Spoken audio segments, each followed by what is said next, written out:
Good morning. This is the Sativa Segment, episode 25. As your host, Richard Cheng, I have two wonderful guests today. Before we get started, we are going to acknowledge that this episode is fueled by Chulsa M&A, which is a sell-side business brokerage firm based in Dallas, Texas. If you want to know more about it, you can look them up on LinkedIn. Flip, Chrissy, thank you for being here.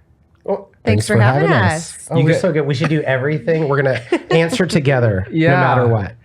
The team from Cali Sober. Yes. Okay, so tell me what Cali Sober really means. What does Cali Sober mean? Okay, so Cali Sober is like a lifestyle, right? Yeah. It's choosing kind of plant medicines over things like alcohol or other kind of harder drugs. I like to explain it like kind of like soft drugs, plant medicine kind of lifestyle, right? So using things like cannabis and mushrooms in order to kind of for recreation or for deeper introspection or just like kind of living your life. But it's kind of like having that kind of line in the sand between specifically alcohol and harder drugs and kind of more natural. How did you come up with the name?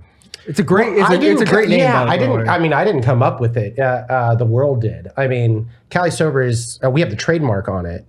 For beverage and apparel, but you told me about this. You like looked it up and it's a crazy story. So like I was hanging out with a friend of mine who's now was a neighbor of mine who is now my trademark attorney and an investor in the company because of this conversation. But we were hanging out, shooting the shit, and he was like, "What are you working on?" I was like, "I got this idea for this beverage." He was like, "What are you going to call it?" And I was like, "It'd be really cool to call it like Cali Sober, but."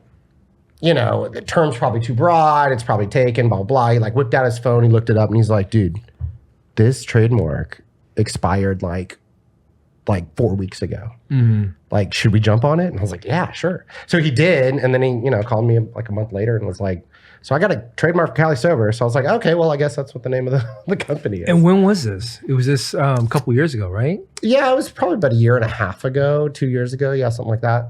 Okay. Yeah, it was like really when we were in idea phases. So I had the name of the company before really anything, even before the product. I mean, it was just like. So you're a guy of many talents. Sure. Right. And I don't know. You've been a rapper. I have. Yeah. You have a master's in theology. Weird. Yes. And you're a theater major. I was a theater major. You founded Cali Sober. Uh-huh. And a number of other businesses. Yeah. Let's talk about your background. Why did you get a degree in theology and then I guess really in theatrics and in theology? Yeah, well, because I mean, just like every other college kid, I was just trying to figure out what I'm good at and what I want to do in my life. And I was a little late, I think, to entrepreneurship. But on that kind of pathway, I did theater all growing up. That's just like what was in my bones. So it's like I really just, especially like junior high and high school, I was like, I'm gonna be a theater major. Like I'm gonna do that. I'm gonna be an actor. That was like, that's what I wanted to do. Went up to New York, auditioned, gotten into a few schools. I also got into the SMU program. For other reasons or whatever, I decided to stay in Dallas. So went to SMU for theater, which was great. About halfway through that, had a little crisis of like what I really want to do. So I'm continually asking myself, like, who am I? What do I want to do? What's my purpose in this life? So I was really into theology. I was really into spirituality and Christianity at that point. I mean, I still am, but I was kind of a different version of myself. And I actually went into ministry right after I graduated from theater. And then that's if you want to do anything in ministry, you kind of have to have a theology degree to kind of back up what the fuck you're saying.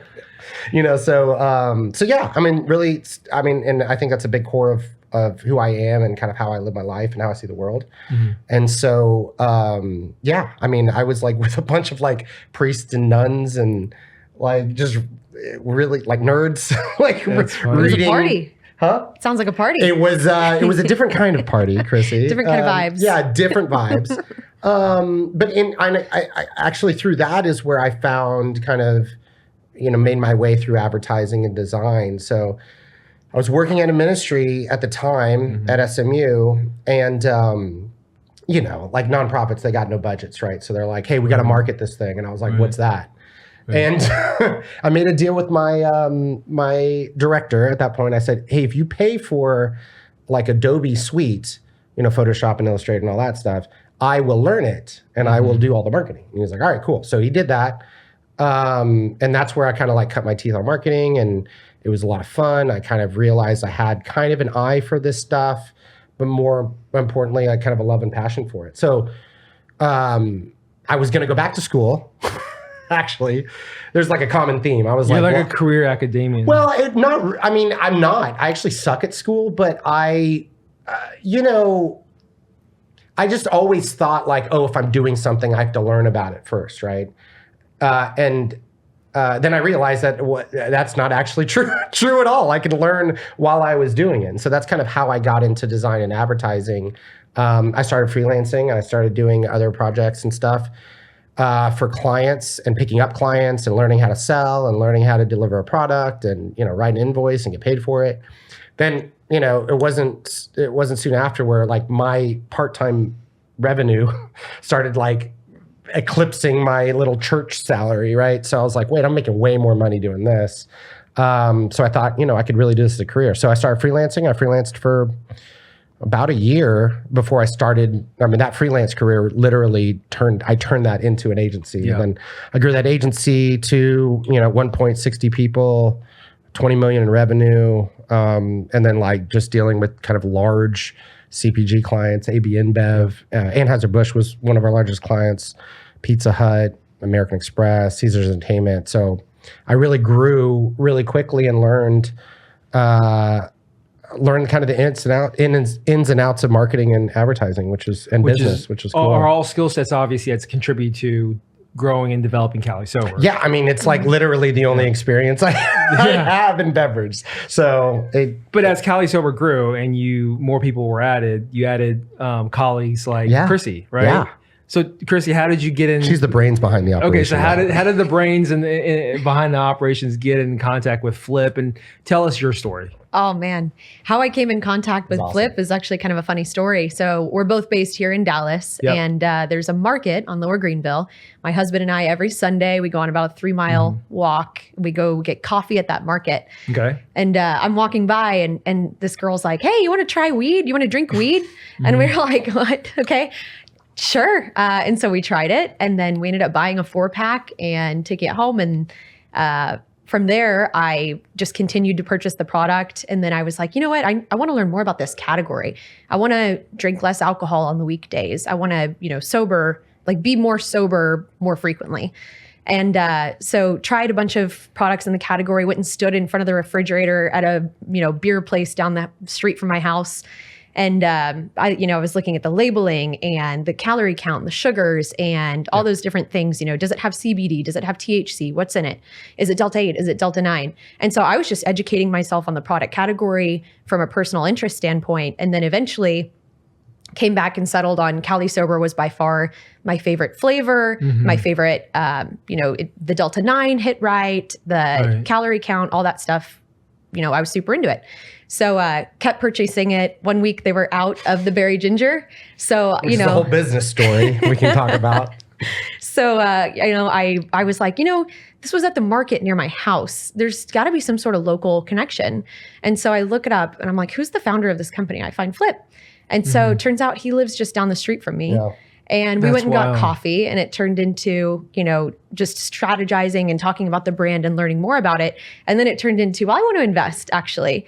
And so me and my husband decided to invest in the company. And then, I was just telling friends and family about it, not telling that I was involved or that I knew the founder or anything, just telling them about Cali Sober.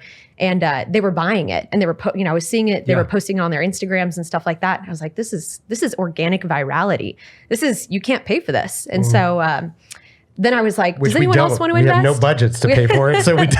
All organic so far. So from consumer to Cali Sober executive, right? Yeah, Chrissy literally cold DM'd me on LinkedIn, out of all places, as a disgruntled customer, right? And I'm like, oh shit! Because of the ginger. She was like, well, I'm out of you're out of my favorite flavor. Right. When's it coming back? And I was like, oh no! Because the whole business story there is like.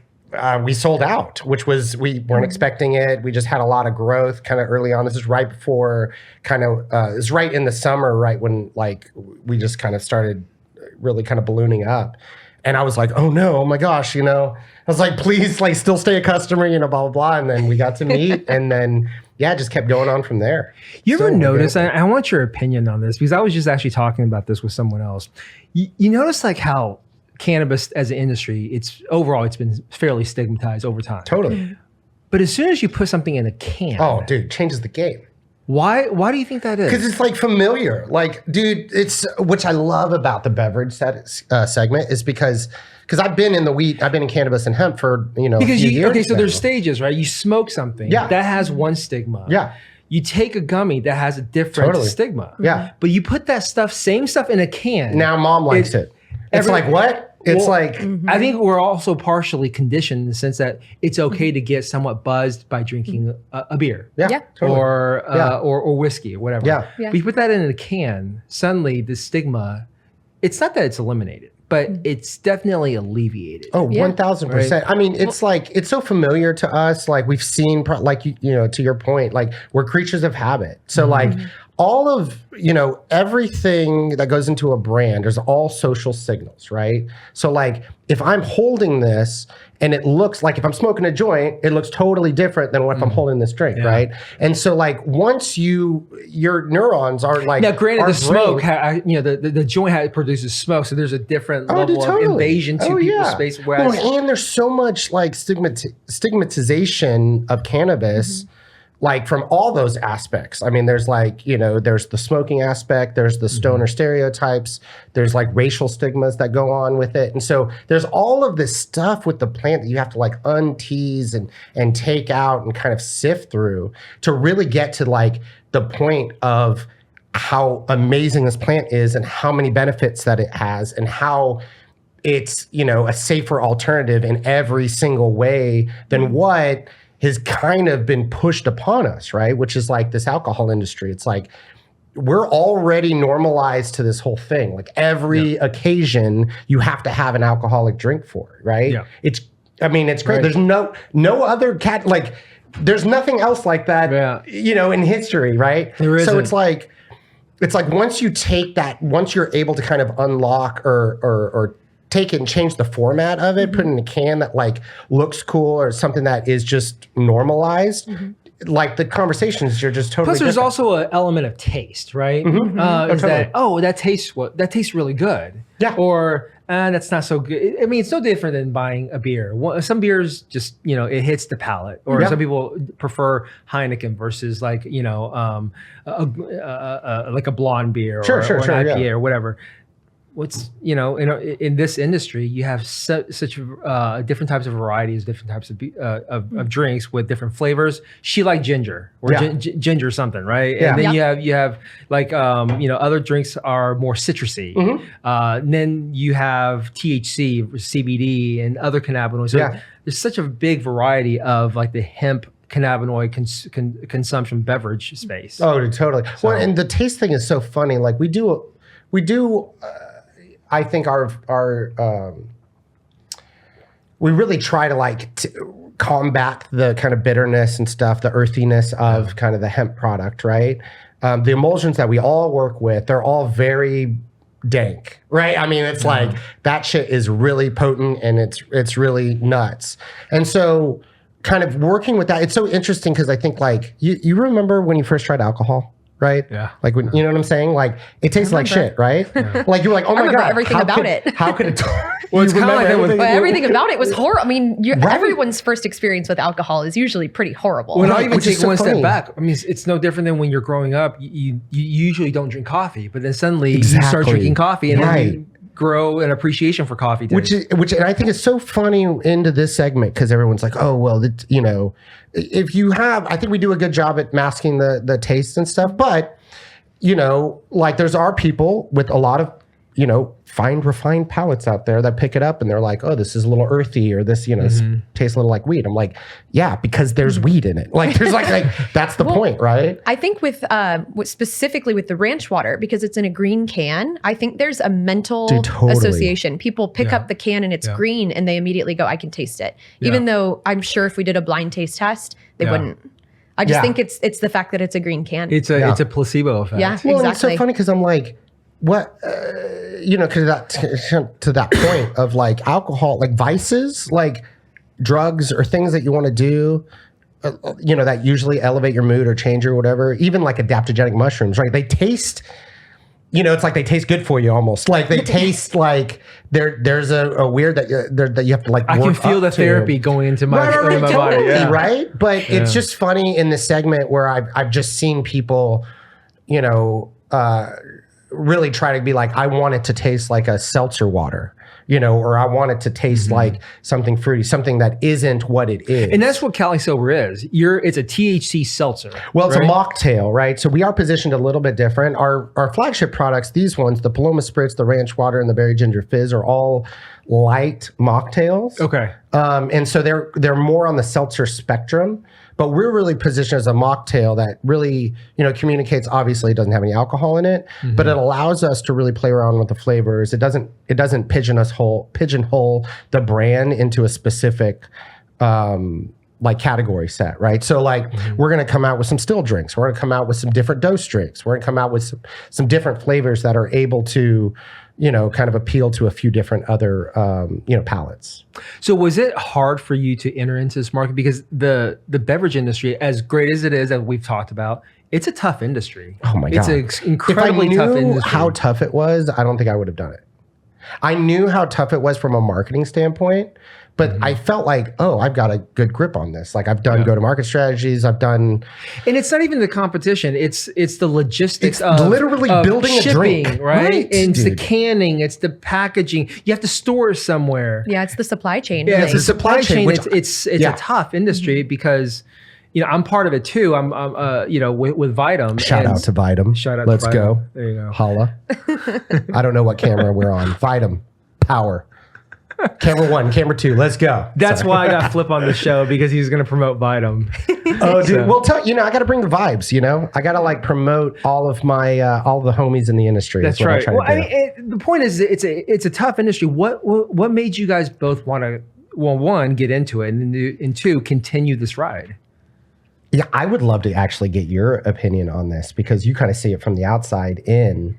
I can kind of share a little bit about like, I think that people in the cannabis industry, like myself, we've all been betting on beverages for a while now, right? Okay. Like I've seen the writing on the wall, like, hey, we're going to see this cultural shift where people are going to start taking cannabis more for a general market, especially from a low dose perspective, but really changing the tides on alcohol, because alcohol has a stronghold on our entire society, right? And it's been top down. Have you noticed a shift? You go to like a social event, so there are people who are saying, I'm not going to drink anymore because it makes me feel like this, or I'm just opting to drink this over alcohol. Yeah. That I really saw that shift in the last 3 years. Dude, yeah, people are waking up, and I'm not saying like they're waking up, not to say like, alcohol's bad or whatever, but it's like they're making decisions for themselves. Yeah. And like that has not happened in our culture. Like it's literally, we've had one option, right, for a vice, right, which is booze. There was cigarettes for a little bit, peace out, RIP to cigarettes. They had kind of their heyday, but like, that got, killed, and for a lot of good reasons. I'm not saying, for bad reasons, but all we're left is alcohol. And it's problematic for most people. You know what I'm saying? Even recreationally, just drinking, even if you're not. Unless you're in an adult state, so, right? You mean for cannabis? Yeah. Well, yeah. I mean, then you got, some different options or whatever. Right. But I think that's what it's doing. Like the destigmatization of cannabis, the rec states coming on board, people saying it's okay to smoke weed. I'm not going to judge you for it. It's fine. It's whatever. And people are now more open to doing this. So anyways, I saw all this on the writing on the wall. I thought, okay, alcohol is not going to be replaced, but I think that, cannabis has a great place in general market for those people who have a problem with alcohol and want to redefine their relationship with alcohol. And so that's kind of what got me into it. I just saw it really from an opportunity standpoint, and just from a brand standpoint. I mean, doing a beverage is like, it's like dream client. Like beverages are so much fun to do because they're so ingrained in your everyday activity. I mean, like you have to drink and you have to eat, right? Yeah. So like doing those two things, offering a product in those two categories, it is a fun industry. It's like it's a brander's dream. So anyways, that's how I kind of got into it. But I'd love to hear your aspect since you weren't in the space at all before. So for me, I probably would have been anti this product, at some point, I don't know when that attitude changed for me, but I'm, Is it because of your perception towards the industry I think prior it's to trying more, it, or why do you say you would have been against it? The social stigma just around cannabis, generally speaking. I was raised to be anti-cannabis. I think a lot of people were. I don't know when that changed. I really don't consume cannabis outside of this format. And it's not for any reason other than, honestly, the gummies, the cadence hits so wonky with me. I mean, it takes an hour and a half to kick in. I'm one of those people that it's not a good option for me. By the time I take it, I'm already over it, you're on the ride, whether you want to be on the ride or not. For hours. Exactly. I don't like smoking really anything. I don't like putting things in my lungs, especially post-COVID. I don't like the invasive nature of smoking, that you smell like it, that, other people don't like it. For me, this is just a very harmless option that's a good alternative to alcohol. And also just as I started to get older, I just one glass of wine and I'm hung over the next morning. Or at least I'm not, especially functioning. at my age too. At your age? What age is that, Richard? We've joked are we about going this. to reveal this on the Sativa segment? No old people jokes, please. We could do a whole segment of guess this Asian man's age. Everyone's gonna be like, well, when I told you my age, you dropped you dropped a few obscenities. I mean, it's pretty amazing. So let's not disclose that on air. Okay, right cool. now. We love it. I can disclose mine. No, we're taking the thunder away from Chrissy, but the point is that you are in this market. You're helping Flip grow Cali Sober. You're a consumer, but you're a consumer in a way that it's in lieu of what you would normally consume in the form of alcohol. And that's how you view it. And I bet you a lot of people view it like that, like Chrissy, right? Yeah, is that they didn't grow up in the cannabis culture. They didn't they weren't really users, but now you have this alternative and you see it as a viable alternative for you because of the reactions you get from, or the responses you get from consuming Cali Sober.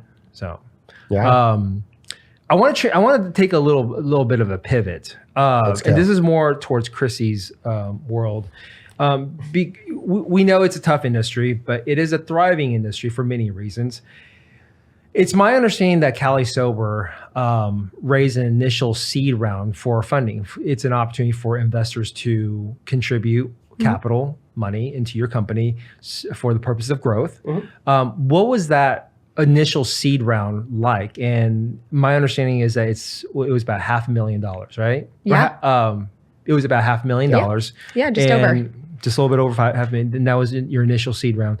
Tell me about that process, how you went and pitched for the money, and was it tough? Was it pretty easy for you? Yeah, so that was actually before I joined. And so to give props to Flip as a first-time venture-backed founder, it's been incredible to watch how impressive he is at fundraising, and the marketing stuff comes into play. And it's just, he's so passionate about this product, and it's so important to him that this product gets out there.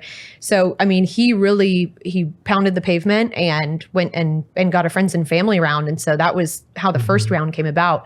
We're currently raising another venture round, and we're raising $1 million. So we're bringing together more, that was more of a friends and family round, hey, you believe in me, you know my work ethic. Right. You know that I will make this happen no matter what. And that's the story that Flip was able to honestly tell.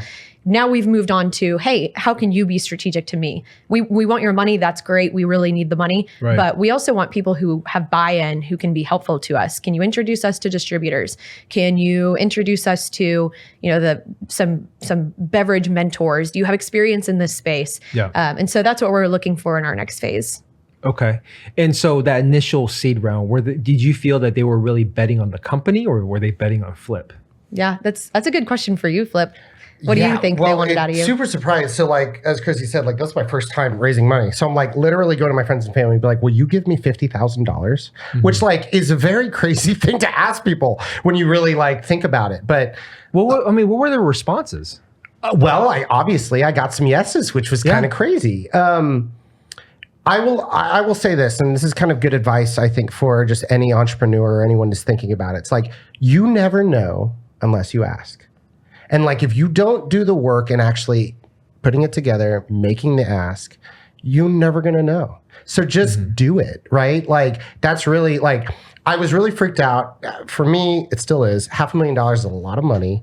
And so I was like, how am I going to do this? It felt like insurmountable. It's like, I don't have experience in this. I don't know what to do, blah, blah, blah. I put a deck together, which I guess looked okay because, like, I spent my entire career building decks. So I was able to do that. But really just making the ask, just going through and really figuring out, like, why I want to actually do this. Like, what is the purpose here for me? That's what I really kind of honed in on, because I was scared about the number. And so I was like, look, I'm just going to pitch this 100 times. I'm going to see how much money I can get in 100 pitches. Right. And it was my 92nd pitch, which I got fully funded, which was crazy, which was like the easiest pitch. I was like, oh my gosh, we need $50,000, we're at 450 or we're $50,000 away. And, one of my high school friends was like, I'll give you that. And I was like, what? Oh my gosh, like, we did it, And I honestly feel that experience in the same way now, which is really just like surprise and delight, because, I think it's about, like I said, like, finding out what is your purpose in this. And I think that's for everyone on the team. It's like, why are you here? Why are you on the journey? What do you have to say about this? And why do you want this to succeed, to grow, to get in the hands of people? And I think when people are just people, right? People with money are just people, And so it's like, when they really catch the vision, like Chrissy did. Like, Chrissy was like literally offered a drink at a market. And then she was like, wait a minute, there's a whole thing here. And then she dove into it and discovered it for herself. So much so as she like DM'd the founder on LinkedIn. You know what I'm saying? It's like, those things, normal people don't do that stuff. But if you get caught in the mission and you're like, wait, hold on. This thing is impacting me in a way that I wasn't expecting. And I really believe in this stuff. Then it causes you to do things like give you money in order to grow the company, right? So, like, it's all, I think it's all connected, but it starts with self-discovery. What is your purpose in there? Like, what are the gifts that you're bringing? And to really communicate the passion.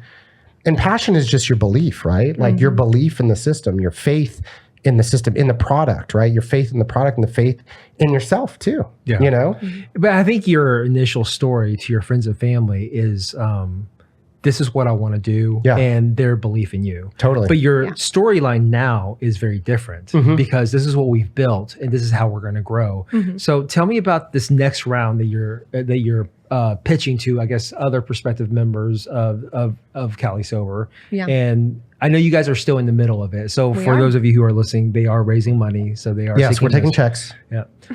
Anyone, send them on in. Let's there you go. Yeah, cut Flipper's check. But I mean, how do you make that transition story now? It's like, we've built this. We want your money, but we also want the access to your network. Right. Is that your story now, or tell me about that? So I will say, I think as far as investors go, it's really important that they have buy-in. And so the first thing we like to do with any new prospective investors, have them try the product. Yeah. I don't know, Flip, you may not like this, but I almost don't even want to take someone's money if they're not a fan. I really want them to be super bought in and excited about the product. So that's what that's kind of the first step in the process usually, is we want them to actually feel it. We want them to have the can in the hand and experience, what the journey is all about. And then the next thing from there is we just need the checks so that we can do the marketing, so we can get more cans into hands. So right now what we're focused on is getting venture capital money. So, just to back up a step and kind of explain why the venture capital process is the way that it is and why you start with friends and family and you graduate from there. Start with friends and family because usually it's the only capital you can get. You can't, you can't go call up a venture capital firm. Very frequently, there's a lot that'll do really, really early, but the ideation stage is tough. Yeah. And I think it's good that it's that way, because only founders with the most grit actually make it through that stage. So it's kind of a self-vetting process. And you kind of, sharpen, sharpen your story and all that along the way. But the next phase is the venture round. And once you start talking to venture capitalists, you have your story fully ironed out and you have a little bit of revenue under your belt. And they can see kind of how you've been able to operate as a founder with, being lean and having small, limited resources. So when I met Flip and I was considering it for a personal investment, that was what I was looking at was, do I like this founder? Do I get along with them? Do I like this product? I already knew I liked the product. Had, got to know Flip and like, how do you not like Flip after just meeting him for a second? Right. And so we got along and I really liked the way that he operates. And I really liked his experience as running ad agencies in the past, specifically in the heavily regulated beverage space. So in alcohol and then also in cannabis. So he had really the right experience at the right time. I met Michael, who is in Nashville, who's on the team. He does sales, right? He leads all the sales and he's been able to just blast through the beverage category, which has been so fun to watch. It's normally, it's a very it's almost like lobbying. You kind of have to pay a lobbyist to do well. You got to pay the right lobbyist and you got to know what you're doing to monitor the situation and all that. We basically just went up to Capitol Hill and was like, this is what we want. And so that's how Michael got us into a lot of distribution sites and distributors. And so that was another thing was like the founder grit and the sales grit and everything that went behind that, which led to the final product, which was a investable product because they had the trademark on the term Cali Sober on all beverages and apparel, which is really, it's an interesting piece of IP that you don't normally get in the CPG space. They also had, the branding was really, really buttoned up by that point already. I mean, I thought the can looked so professional. There was no way this was a venture-backed startup. And then the sales were there. They hard launched January of this year. And they were already, I don't really want to say our sales numbers, on a public forum like that, but, they were doing so impressively well for a company that had no marketing budget, that when I saw the numbers, I was like, oh, okay, yeah, here's my money. That's awesome. So that's the story that we now tell investors was, are you here's reaching our out to VCs or are they reaching out to you or both? Definitely both. Definitely Okay. both, which has been really fun, really interesting. We have had very few hard no's, and I would say when they are a hard no, it's usually just I don't invest this early on, which is fair. With different VC funds, they have different cultures and they have different initiatives and there are different portfolio companies, and so what's early round for one VC may be very different than another VC group, right? Exactly. What is the minimum contribution that you're taking from third parties right now? Right now, $50,000. Okay. Minimum check size. If it's any lower than that, we've got an SPV we can throw it into. Okay. So that's a conversation we can have. But to be on the cap table, 50,000. Okay. How many SPVs do you have right now? Is it just one? One SPV. Yeah. Okay. Did you come from a finance background? Because you seem, how did you get into it? Seem like you know what you're talking about. Well, it's very odd for you just, come off the street to say, hey, I'm a consumer. You talk to the founder and then you launch right into the investment side. How did you decide to say, hey, Chrissy, take the reins for investments? Wow. Well, that was an easy decision. That was an easy decision for me. I mean, because different founders have different levels of control, right? I mean, there are some founders who just will not let go of the reins for especially for a big piece like that. So I think that there are some unique aspects of the way that I kind of view myself as an entrepreneur, what kind of companies I like to lead, and what the culture is, and really how we work together, and so. There's a few aspects of that, but I feel like the core of it is, I'm a very mission-based person, right? So, I believe this. So, the question is, how do you make your first hire, right? I get this asked question a lot from budding entrepreneurs, how do I make my first hire? How do you build a team? All that stuff. And I kind of have a hot take, which is I really believe, or at least what I've experienced, is if you build it, they will come. And the fact Feel of the dreams. Yeah, dude, totally. I know we gotta throw back the 90s. Yeah. But it's if you're living the mission, if you're out here, I'm literally at the markets under a tent in the hot summer sun, slinging my drinks, to random strangers on the street, right? I believe in this so much that I am behind it 100%. I believe in the brand. I try to live the brand, and every aspect that I like do, every part of my life, right? And I think that if you are really motivated by that, like if you're vibing on that frequency, right, other people will attune to that. And I really sincerely believe that the right people tune to that. Like you put it out in this world, you put it out in the world of like what you want. I mean, I guess some people could call this manifesting, but I really think it's just like living. Like if you're living purpose, if you're living on mission, other people will look at you and be like, what are you smoking, bro? Like I gotta get some of that, you know? Well, you're also attracting like-minded individuals to invest in your company too. Well, totally. And then that's the whole thing. It's like, you know, I really believe authenticity and realness sells way more than any pitch deck or any like polished message or whatever. And so like, I think just fully being yourself works. And I think what that does is it like carves out all those people who are just trying to invest in you or join the team or do whatever for their own purposes or for their own, their own reasons, right? Like it really aligns people who are like, man, I don't know what's going on with Flip and Cali Sober and Chrissy and all that stuff, but like there's something magical that's happening. There's something great. There's something beyond them that's happening. And I want to be a part of it. I see it and I want to invest in it, spend time in it. I mean, more than half of our employees are also investors in the company. Like That's people great. are sold Like checks out. in, yeah. Yeah, I mean, people are sold out, and that's the way. And you need that as a startup, like because you don't have a lot of money. It's all grit. I'm trying to teach people, like, hey, this is the way startup life is. This is my 5th time doing this, and like, it doesn't get any easier every single time. But like sharing that mission with people and having people realize it and be a part of it, like, there's nothing like it. There's nothing like it. You can't, the amount of satisfaction you get and the amount of like, the wins are fucking amazing, right? Because you're like, I sweat for this. Yeah. I did this. I believe in this. And like you just get turned on. I mean, you get, you know, I don't mean that in a weird way, sorry. But you know what I'm saying? Like you just get like, what I do have to jump in and say though, is this company is so funny.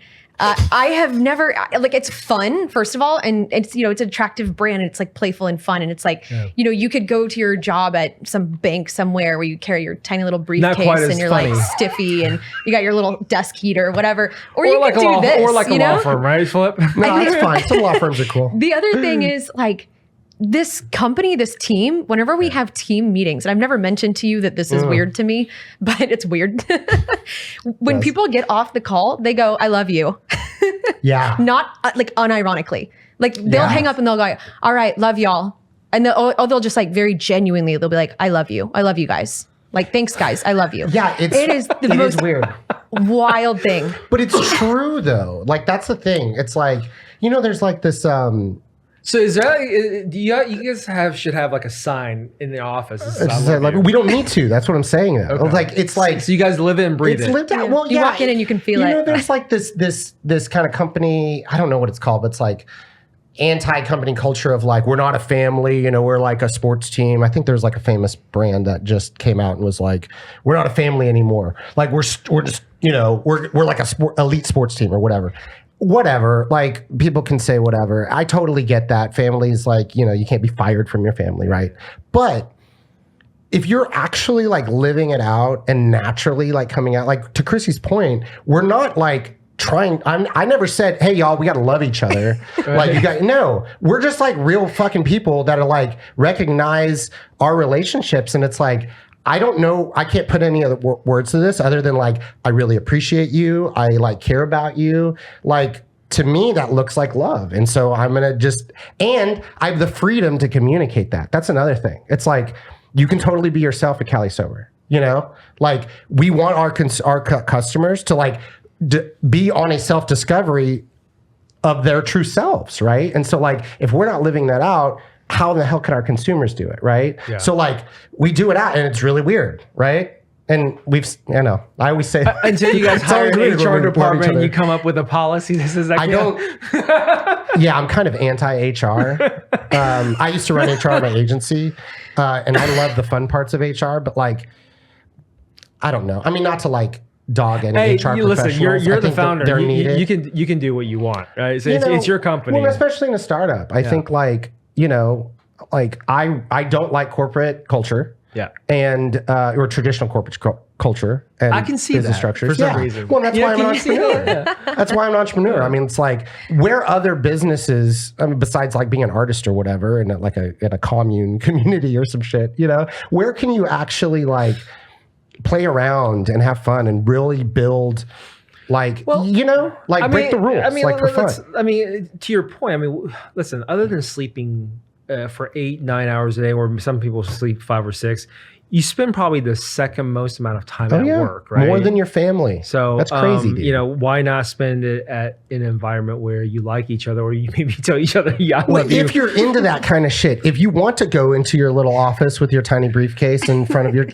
and do that for 8 hours a day with your 1 hour lunch break, cool. That's cool for you. Yeah. That's great. It's just not for everyone, right? And like. Well, and for those people that go to their little offices with their little briefcases, they can have one of these after work. And so, yeah, no, totally. I mean, we're definitely, we're open to everyone. Yeah, we're definitely inclusive, but just as our team specifically, like how we want to kind of live our lives, like that's how we want to do it. And like, we have to be open and honest about that because we're taking people's money. People are investing in us. People are believing in this.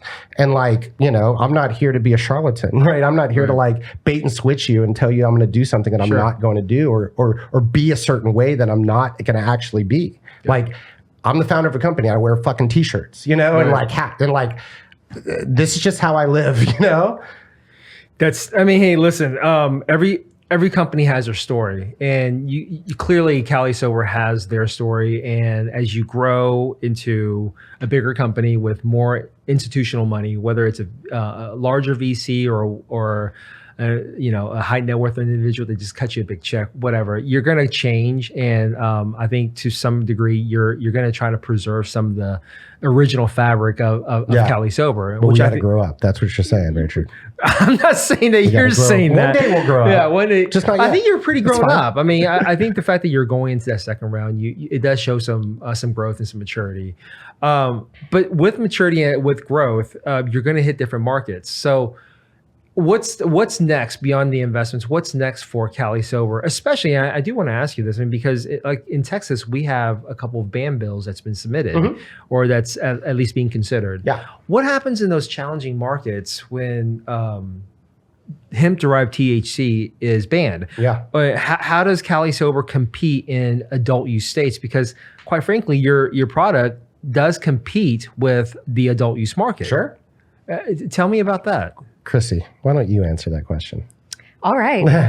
So, there's many ways that we can kind of hedge against these regulations, other than just paying attention and advocating and, getting other people involved in advocating. To be honest, I'm optimistic. I'm not super worried. There's the great majority of Americans support, some level of legalization. And this is, the safest and most familiar product. So, I'm optimistic. But one of the ways that Cali Sober hedges against this is, first of all, the trademark, and that we have it on beverages and also apparel. We can pivot. It's a good name. But then we geographically diversify where we have distribution. So we have distribution in multiple states for that very reason. And it's interesting, now we have a little bit more data as to where these regulations are happening and to what degree. So we do have a little bit of precedent that we can look at. To your point, in the recreational states, it's a little bit more difficult because we're taking up notoriously thin margined companies' market share. And so there's competitiveness on that side, but in the red states, in the non-rec states, I guess it's for the most part about the same thing. And that's generally the case, is that hemp cannabinoid products, they do better in the red states. Yes. Because there's no adult use market. This is your only alternative. Right. Yes. Right. And what's interesting about that is the 2018 Farm Bill, which legalized this product category. I was actually on the Hill in 2018 when we passed it. It was the first major piece of legislation that my former boss voted on. And it was passed by a Republican House, a Republican Senate under President Trump. And that's what a lot of people don't understand is there's major bipartisanship on this issue, specifically in the hemp space, because we have farmers that want to move away from tobacco and towards hemp.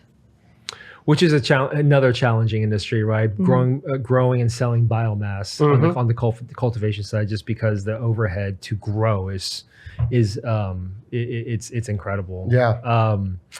Now, you also own another company called Good Kind. You got it. Okay, Good Kind. I always forget the name, but tell me a little bit about Good Kind. Yeah, so I started that with my sister-in-law, and it's out of LA. And the story from that is like, I had an agency that was focused on the cannabis and hemp side around 2018 when Chrissy was on the Hill and they signed this bill. And I saw these hemp companies. This is when it's like CBD started going off, right? I saw these hemp companies and I was like, man, like I want to do that. Like I'm sick. I want to be a client. I'm sick of being an agency. So approached my sister-in-law and we launched Good Kind. We're an organic gummy company. So everything we do is 100% organic products. So it's kind of a niche. And it's sold online? It's sold online, D2C right now, direct to consumer. Sorry for those that don't know the acronyms. We source from minority and women-owned farmers and manufacturers, and then we donate an eighth of our profits to human rights organizations. So it's really behind the name of Good Kind. We're really trying to spread good into the world in a category that is typically, like you said, Chrissy, is very thin margins. It's very challenging. You got your old problems to kind of deal with. But we really, when we're putting, especially gummies and stuff like that into our bodies, like we still want to have the best ingredients. Yeah. And we also want to buy products that are kind of aligned with our values. And so that's kind of how Good Kind was born. Still run that now. So you can go to goodkind.com and pick up if you want. Well, as we wrap up here because of time, I just want a statement from each of you. What does 2025 look like for yourselves and then also Cali Sober? All right, closing arguments. Yeah, closing arguments here. We'll see. What does 2025 look like? For we're going to kick off. We're going to kick off 2025 with Dry January. So that's another really fun thing about this category is the alcohol space. They do, towards the OND, October, November, December, another acronym that we learned, that's very big in the beverage industry in the alcohol space. So alcohol, you think about it, the holidays. You hit Halloween, and it's like, it's downhill from there as far as, feelings go. But the alcohol, that's it goes way up. Then New Year's happens and everyone does Dry January. Isn't it kind of annoying when you don't do Dry January and you go to these bars and like everyone's like, well, I'm not drinking. And you're like, well, this sucks. You feel weird now. So it's becoming more popular to do Dry January because you're kind of the odd man out if you don't. So we're going to start off the year super strong in January. And then from there, we've got multiple different campaigns. And, Flip's going to have a marketing budget next year. So everyone watch out. Yeah, it's going to be fun. Yeah, I think this next year is going to be really telling for us. I think it's our second year of business. Like to your point, Richard, I think we're growing up a little bit. We're going to be able to introduce some exciting things, some product line extensions. It's just extending the brand a little bit more. And then just kind of going deeper in our current, retail relationships and expanding those out. We're in all the Total Wine and Moors right now. And that relationship has been really, really amazing for us. They've been great partners for the category just as a whole. And,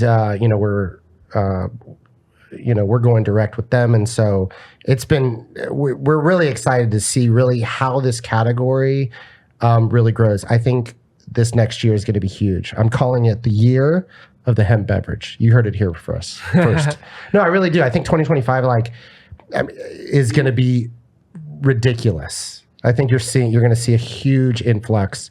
I think more brands are going to come to the space, but you're going to see more retailers and more places wanting to have this product available for their customers.